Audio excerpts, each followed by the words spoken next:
Anyway, I know what you're all thinking, what's this? This is my newspaper. I brought a newspaper with me because I know what you've all been saying. I know everyone thinks I'm stupid now. I'm not. I'm a university dropout of Hallam. Yes, but I'm not stupid. I'm a perfectly accomplished man. I've been reading newspaper loads, and it's the guardian of all newspapers anyway.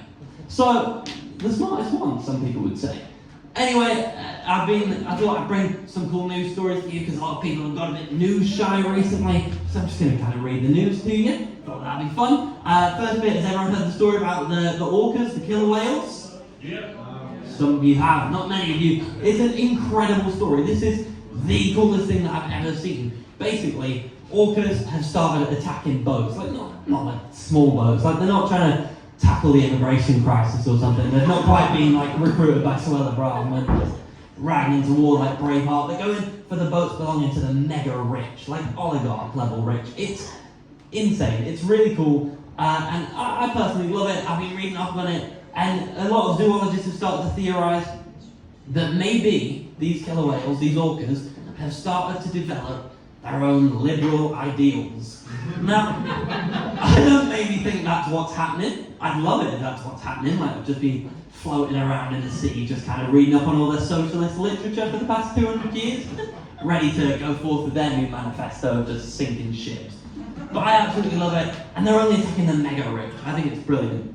Speaking of attacking the mega rich, has everyone heard about what's happened to Nigel Farage recently? Had his Coots bank account logged off. Personally, I'm very happy about it. He fuming. He has requested that all of the board of NatWest all step down, which I personally think is a little bit of an overreaction. Like, realistically, when you think about it, all that's happened is they've seen this guy that's coming in, he wants to take up all of their bank accounts, bringing his dirty little money, his grubby little fingers on their property. Oh, no. He wants to bring in his friends and they'll get all their fingers on their grubby property as well. It is not happening. Now, realistically, the reason he's got no reason to be angry about it is because they've done it the UKIP way. You know, if in doubt, keep them out. I think it's perfectly fine. I can sense, by the way, in a room when you get here, and people don't really want to get political, so we're going to segue very roughly, but very quickly, away from all of that stuff. I've had a bit of a rough year, a bit of a weird one. It's been odd. I've developed a facial tic recently. You might be able to see it. I've started kind of winking and blinking sporadically. It's very annoying. It's very unfortunate. Coincidentally, I'm no longer allowed within 500 feet of a school, so that's fun. I also got married this year. Love that for me. Thank you very much. No one ever claps at that anymore. So thank you. And well done to the guys that were married last year. Congrats. Have a great anniversary. I did this to myself. I really ruined the flow of that joke, but I thought I'd congratulate you anyway. But I got married when you move in together for the first time, because we didn't live together before we were married, which a lot of people say is very brave. And that is true. But you learn a lot about each other when you're married and you live together. You learn things every day, and you just keep learning, and eventually you kind of think, like, there can't be anything more to learn. And suddenly you learn something new, and it gets to the point that you're like, I don't really think I want to learn anything else. Can we stop learning things now? But you never do. Quite recently I learned that every night feels like my birthday. I don't mean that in a sexual way, by the way. I just think the sheer amount of candles that I have to blow out to go to bed is absolute madness. The fact that I've not died of smoke inhalation, I'm a medical marvel. What else is new with me? I've gone full-time in comedy this year. That's really fun going full-time, great. Thank you for that. I was not expecting that reaction. I didn't go full-time by choice, I just lost my job. But now full-time, and this is what I do. It's really fun. My former employees were really worried that I was going to start making a lot of jokes about it. Because why wouldn't I? Because objectively, what's the funniest thing that can happen to you? You lose your job. And so it was very nice, it was very fun. And I've gone back to therapy. Yes, mental health. There's woos for it. I'm madness. Yeah, I've gone back to therapy, but even my therapist is kind of sick at me at this point. She recently told me I'm the reason she drinks. So we've got a very good relationship going there. I think you know that you've been in therapy a bit too long when you start to kind of unpack all the emotional behaviour you see. You know, when you're just kind of like, hey, come on, boy, come on. Oh, are you running from your emotions? Let's unpack that. And I think that's when you know you've been in comedy too long. You know you've been in comedy way too long when you start to learn personal details about your therapist. I recently learned that my therapist has a therapist, which was insane. And it really got me thinking, if my therapist has a therapist, does my therapist have a therapist? And if my therapist has a therapist, then my therapist probably has a therapist too. And maybe my therapist. Where does it end? Where does it stop? The shit is like Inception. It's great. But I didn't know whether to trust a therapist who was in therapy. To me, that felt like going to a hairdresser with a bad haircut. You know, my hairdresser has a particularly bad haircut. He's got the worst haircut of all, really. He's got a mullet. I never trust a guy with a mullet. And it's quite daunting when you sit in the seat and you're like, oh, please make me look handsome. And then you catch him in the mirror and you see what he looks like. He just leans over and goes, don't worry about it. I'm a professional. In the front. Mullet joke. See, that didn't land because mullets are out of fashion. The way that they should stay is just far away. But yeah, like I said, I didn't really know if I should trust a therapist in therapy. And, you know, I knew that I was there because I was teetering on the edge of crisis. So it kind of got me thinking, why the hell is she here? I was only there because they cancelled Brooklyn Nine-Nine.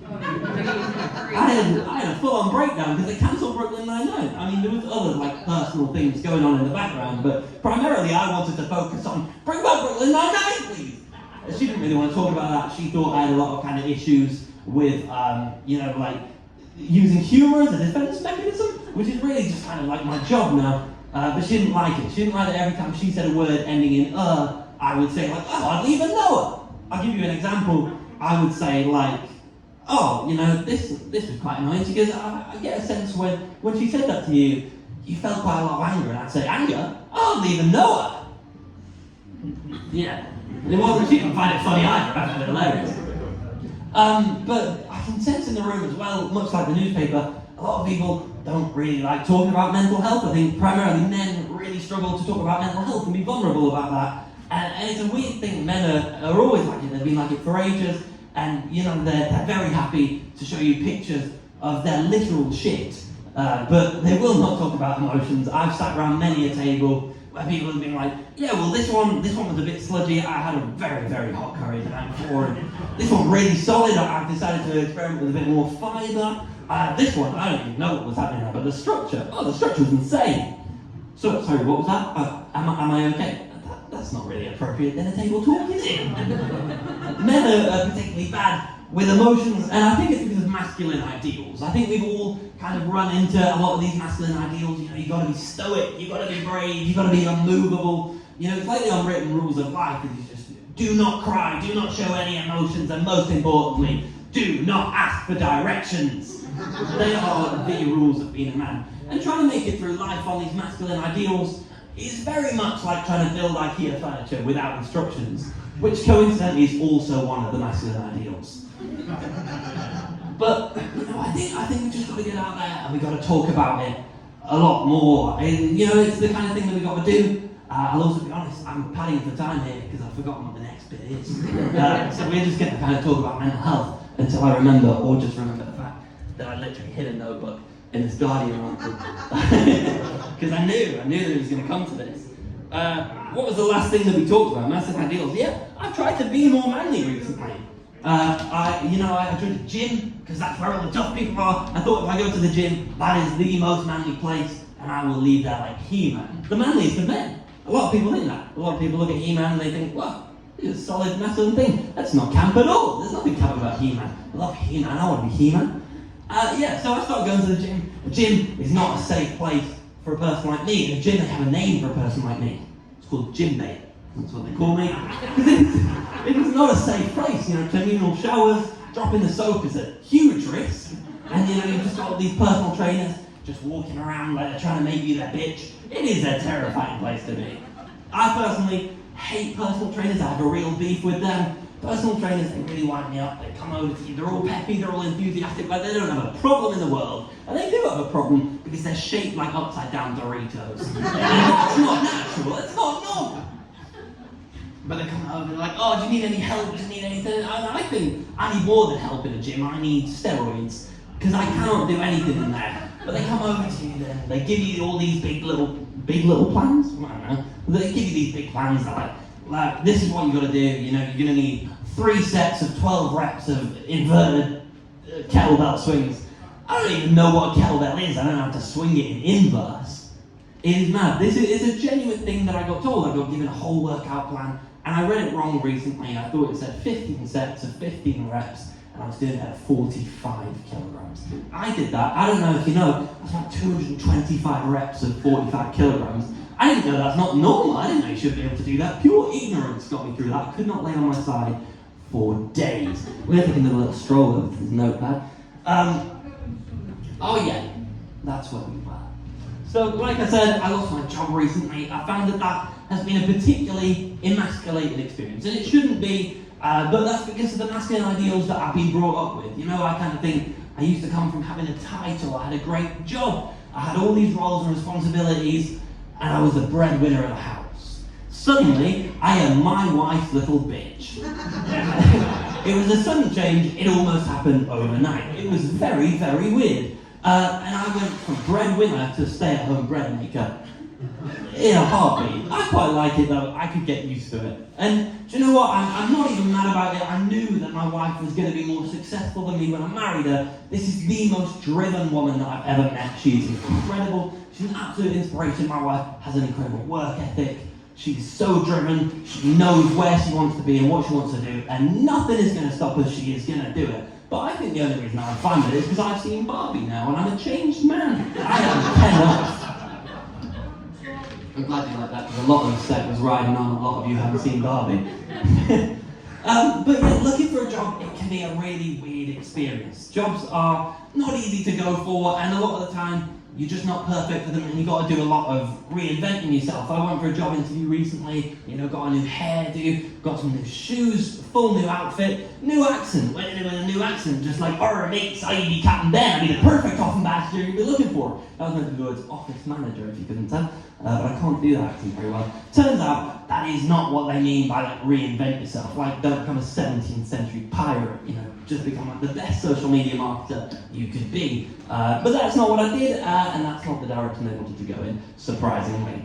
But I've been looking for a lot of jobs, and this is one of the situations that I find that parents, as much as I absolutely love my parents to bits, they just shouldn't be involved in all areas of your life. Some things they're just not equipped for, some things that they just kind of, you know, push a little bit too much with, and they maybe don't belong there. I remember I was sat with them recently, and I was like, "Oh, I've got this job interview coming up, I'm really nervous for it, but it's a job that I'd be really excited to have."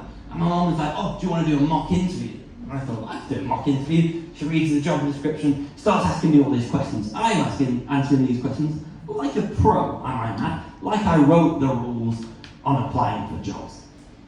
And then suddenly they throw out a question that I think everyone hates. What is your biggest weakness? Now, I panic with this question. I have no idea how to answer that. I always kind of think like you've got to say something that they want to hear, but is inherently bad. Like, "I'm scared of buying drugs." But you can't say that in a job interview, because they'll be like, "He's considering it though." So never say that one, by the way. That's just a little hint. If anyone is looking, don't tell them you're scared of buying drugs. But also, don't put out the image that you're really confident at buying drugs. You got to kind of find a middle ground. You know, like, "I don't know what drugs are." That's a good one. But before I was able to kind of muster up an answer, before I could think of anything, my mum chimes in. She goes, "You're not very organised." I think, fair enough, Mum, but that's not really something that you want to say in a job interview. It's got to be something that can sell yourself. And she's like, yeah, fair. You lack complete social skills."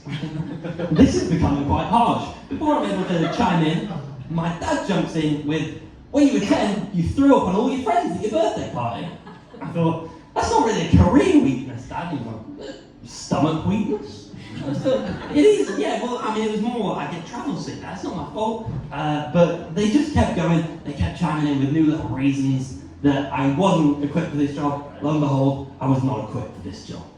Anyway, my dad, he is very helpful, forwarded me a job recently that he was like, "Oh Ben, I've seen this job you'd be perfect for. It's in a company that you absolutely love. It's doing something you could definitely do, it'd be exciting, every day would be different. You get to work in a lot of different places."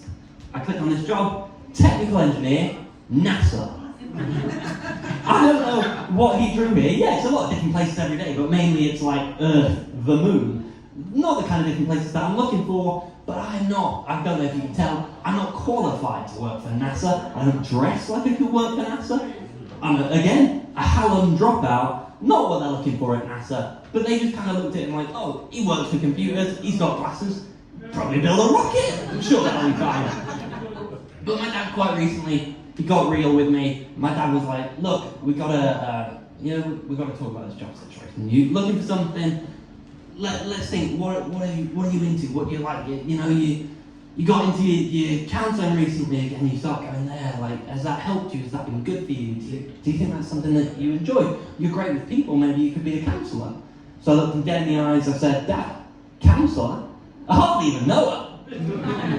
Thank you very much. You've been lovely. I've been Ben Owen.